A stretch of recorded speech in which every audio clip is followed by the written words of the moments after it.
Hi, it's Danielle. This is my perfume journal where I document my love of perfume. So, over the last few weeks, I have been smelling some really awesome stuff. If you have been watching my videos this year, you know that I have shifted from adding whole bottles of perfume to my collection to just like fully enjoying the joy of exploring and learning and discovering scents. As a longtime perfume enthusiast, I've been into perfumes for over 40 years now. I can attest to the fact that you do not have to have a huge, ginormous collection to be a staunch and steady frag head. There is so much out there to smell just for smelling's sake. So, for the second half of 2026 in particular, sampling and writing in my journal have really been the focus of my hobby. So, today I have 9 perfumes to share with you, and I have grouped them into 3 categories. So we'll start with the first category, which is 3 perfumes that the wonderful Karen from Nude New Scent sent me all the way from Canada. She wanted to share one of her perfumes with me that I had mentioned an interest in trying, which was so nice of her. And then she surprised me with 2 more samples. So thank you so much, Karen. I really appreciate you sharing these with me, and I'm super excited to talk about them because I loved all 3. So first, I got to try a sample of Rosa Verde from the Guerlain Aqua Allegoria line. Honestly, there is not much in the Aqua Allegoria line that I do not like. So this is a very soapy green rose. It reminds me so much of those little rose-shaped carved soaps that you'd find in like little bowls in people's bathrooms in like the 50s, the 60s, the 70s. As soon as I smelled this perfume, the image of those little soaps immediately jumped into my mind. So the note list of Rosa Verde includes cucumber, mint, and pear, but all I can smell when I put my nose up to this on the blotter or on my skin are those little rose soaps. It is a total blast from the past, absolute nostalgia in this one, and I really enjoyed smelling it. This is a very righteous rose. So then I tried Osmanthus Nectar. Karen included a sample of this from the Gucci Alchemist's Garden line, and this one was done by the wonderful perfumer Natalie Lorson, and I thought this was so beautiful, really beautiful. This is apricot, cardamom, osmanthus, tea, and woods. And the osmanthus in this is so lovely. It's almost bubblegummy, which I have not ever experienced with osmanthus before. This osmanthus has like a peachy bubblegum quality to it that is so addictive. And it's combined with that tea note, which my friend Allie told me recently that osmanthus smells very tea-like to her. And now I totally see that. So the osmanthus here combined with the tea note is so complimentary. It is so perfect. Okay, so you know how I always say that my now 3 dream jobs are 1, naming notes for Bath and Body Works. I think that would be so much fun. 2, writing copy for perfume brands, especially if they want that copy to be like completely out of pocket and over the top. And now my 3rd dream job is to name captive molecules for big fragrance houses. And it was this perfume that made me realize that. I have an idea for one of the molecules in this perfume. This perfume includes a Firmenich captive called Z11HD. So Z11 is basically an amberwood, described as an intense and very tenacious, sensual, dry, woody note with an elegant ambery facet. So normally I would read a description like this and think, ew, tarry aroma chemical, that like intense amberwood that you smell in many modern perfumes, that to me makes a lot of things smell like burnt rubber. Thankfully, this is not that in this perfume. This is far less intense and much more balanced. So it's a really nice base note that allows the floral heart of this perfume to really sing. However, I think they missed an opportunity here. Z11HD is like the most boring name ever for a captive molecule. I'm really going to need these fragrance houses to like up their corny title game. So whatever this molecule is called, this is a really beautiful perfume, and I am really happy that I was able to try it. And finally, the perfume that Karen talked about on her channel that I'd really been wanting to try was this one. It is Porthole from Loumari. So I had seen another friend of mine over on Instagram raving about this perfume, which is how it ended up being on my radar at first. And I thought, this sounds really beautiful. It's pineapple, passion fruit, and ginger on a woody base.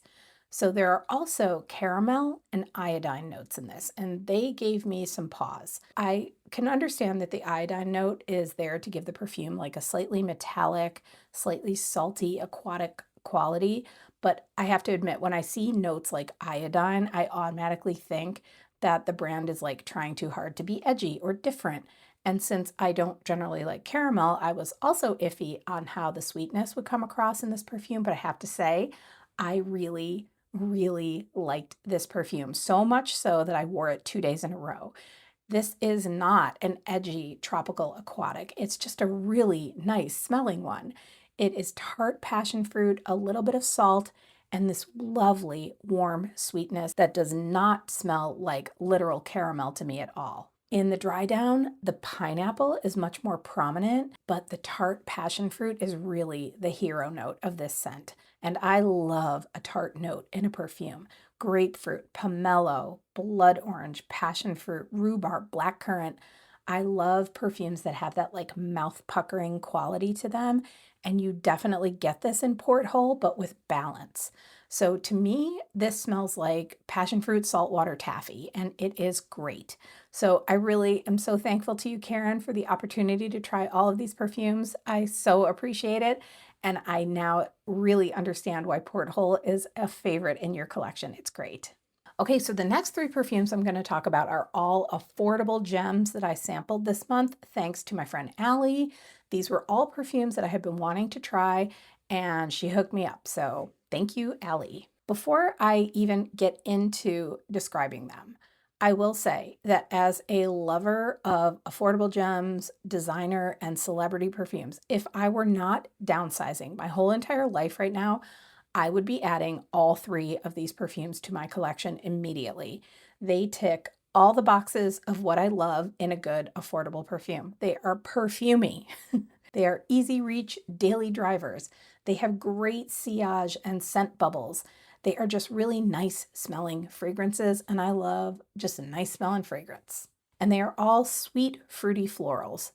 Definitely something that is in my wheelhouse, so I am going to enjoy all of these samples down to the last drop. And because these were all kind of similar in terms of scent profile, I'm going to sort of describe them by breaking down what was different about each one and each perfume's more unique qualities. Okay, so in the sweet fruity floral genre, Wonderlust from Michael Kors leans into the creamy and woody aspects of this type of a perfume. This has almond milk, heliotrope, sandalwood, and benzoin to accentuate the sweet fruity orange and the white florals. The benzoin in particular adds like this extra resonance depth to the perfume, making it feel like warm and comfy, sort of like you've wrapped yourself up in a cashmere wrap. This perfume costs about $35 for 50 ml and about $55 for 100 ml, so I think that is a very fair price for a good quality, easy to wear daily driver perfume. Okay, next we have the celebrity perfume Nude from Rihanna. So with Nude, the notes that accompany the white florals and the sandalwood are guava and pear. So this gives the fruity accord a tropical feel. Where Wonderlust feels more creamy, milky, nutty, this feels juicy and bright and fresh. Also, hats off to Harry Fremont, who made this perfume, along with all of the other perfumers behind these kinds of fantastic, affordable gems. Harry Fremont has done perfumes for brands like Vera Wang, Ralph Lauren, Juicy Couture, Michael Kors, a lot of the brands that I associate with the kinds of like mass appealing, affordable fragrances that just smell good. The perfumes you never regret putting on. They're not painting like a super conceptual picture or anything, but they are still perfumes that hold an important place in the perfume world. I love a good high-end niche or luxury perfume, but not everything has to be high-end or niche or luxury to be good. And I will always appreciate the good, affordable perfumes. So unfortunately, this one looks like it is hard to find on the discounters anymore. It has been discontinued, which means that it's going to be completely overpriced pretty soon on the secondhand market, which is a real bummer. Luckily, Wonderlust and the next perfume I'm about to talk about are still readily available. So the good quality, affordable daily drivers are still out there to be found. And one of them is L'air de Paradis from Nina Ricci by Khalees Becker. This was from 2018, but this one does retain a little bit more of that vintagey quality that you would associate with the L'air du Temps line. In this perfume, you have notes of passion fruit, lime, frangipani, and there's some solar notes in this. And I would say that this is most definitely a solar take on the sweet, fresh, fruity floral. Where the other two perfumes have more of a powderiness to them, this one does not have powderiness. This one is like rays of sunshine beaming down on a cocktail of tart fruits and creamy florals. So this one is at the exact same price point as the Michael Kors. It's about $40 for a 50 ml bottle and about $55 for a 100 ml bottle, though I did see a tester of this on Joma Shop for $35, and I think the bottle is gorgeous. Okay, so finally, the last 3 perfumes that I sampled recently are all independent perfumes, and they all offered me some kind of interesting surprise when I tried them. So first up, we have Lick Me from Michela Mezzetti. When I purchased my bottle of Breathe Me, she was running an offer of a free discovery set with any purchase, so that was a lovely surprise. Now I have to say, normally I do not go for very sweet vanilla perfumes. Just about every dessert perfume I have added to my collection has ended up decluttered.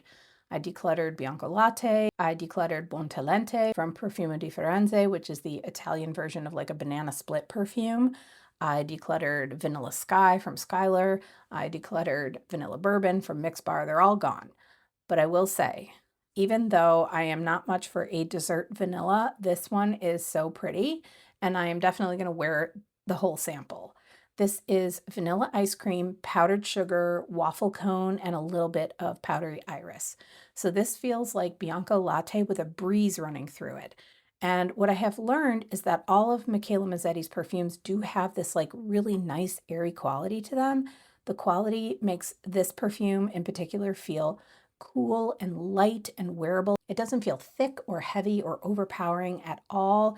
It's a really, really nice vanilla, and I will definitely enjoy wearing this sample from time to time. When I went to New York City for the weekend and I visited the perfume shop Stelle, this perfume caught my attention and it prompted me to purchase the entire discovery set. This is Parakeet from Cirrus. Now, I love grapefruit in a perfume. It is one of my favorite notes, and in this particular perfume, when I smelled it, the grapefruit felt bubbly and fizzy, and so I really wanted to further explore the combination of that fizzy grapefruit and the daisy note. And then the note list also called out feathers, and I thought, okay, this is going to be fun. I would like to see how a perfumer translates feathers into a perfume. And so what was a wonderful introduction to this super fun concept did not translate well onto my skin. So the opening is wonderful. That fizzy grapefruit soda that drew me into this perfume in the first place is really, really fantastic. And then as it settled down, I absolutely got the feathers. And so hats off to the perfumer for actually being able to translate the concept of feathers into scent. So back in the late 80s, when I was in college, I had a friend who had 2 parakeets and a cat.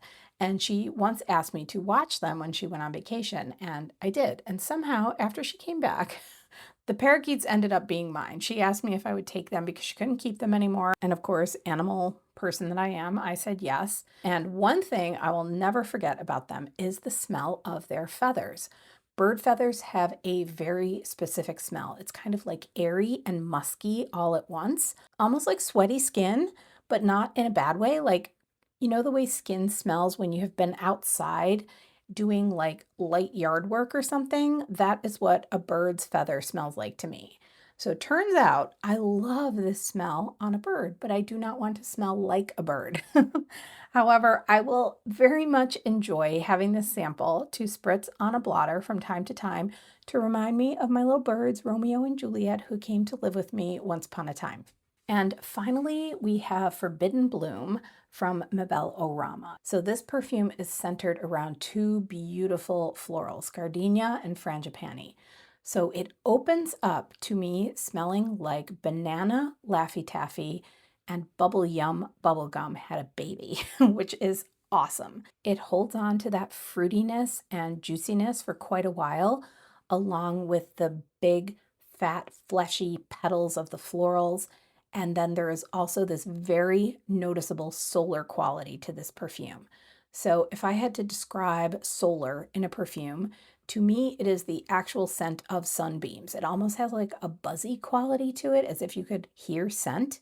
So whatever electricity solar panels produce is to me what solar smells like in a perfume. That is the best way I can think of to describe it. And so then the dry down is all of the beautiful, fruity, floral solar qualities with a really pleasant, soft muskiness.